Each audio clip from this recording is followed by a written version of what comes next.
27 sentyabrda başlayan savaş minlərlə şəhidin ruhunu dirçəltdi.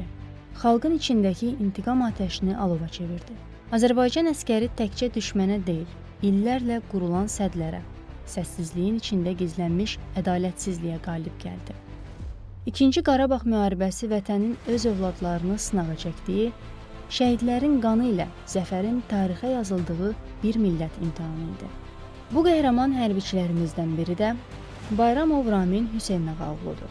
O 1979-cu il oktyabrın 8-də Cəlilabad rayonunun Alar kəndində anadan olub. 1986-cı ildə Alar kənd 2 saylı orta məktəbin 1-ci sinifinə daxil olub. Həmin məktəbi bitirdikdən sonra Bakı Dövlət Universitetinin Şərqşünaslıq fakültəsinə qəbul olub. 2000-ci ildə ali təhsilini əla qiymətlərlə başa vurduqdan sonra zabitlik kursuna daxil olur. Kursu uğurla bitirdikdən sonra leytenant rütbəsi alıb. 2006-cı illərdə hərbi xidmət qulluqçusu olan Ramin Bayramov bu müddətdə baş leytenant rütbəsi alıb.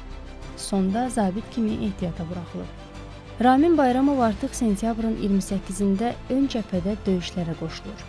O, Füzulinin, Cəbrayılın, Zəngilanın və Qubadlının azadlığı uğrunda gedən döyüşlərdə böyük şücaət göstərir. 10 noyabr 2020-ci ildə Qubadlı istiqamətində gedən döyüşlərdə qəhrəmancasına şəhid olub. Ramin Bayramov Cəlilabad rayonunun Alar kəndində dəfn edilib. Ailəli idi. 2 övladı yadigar qalıb.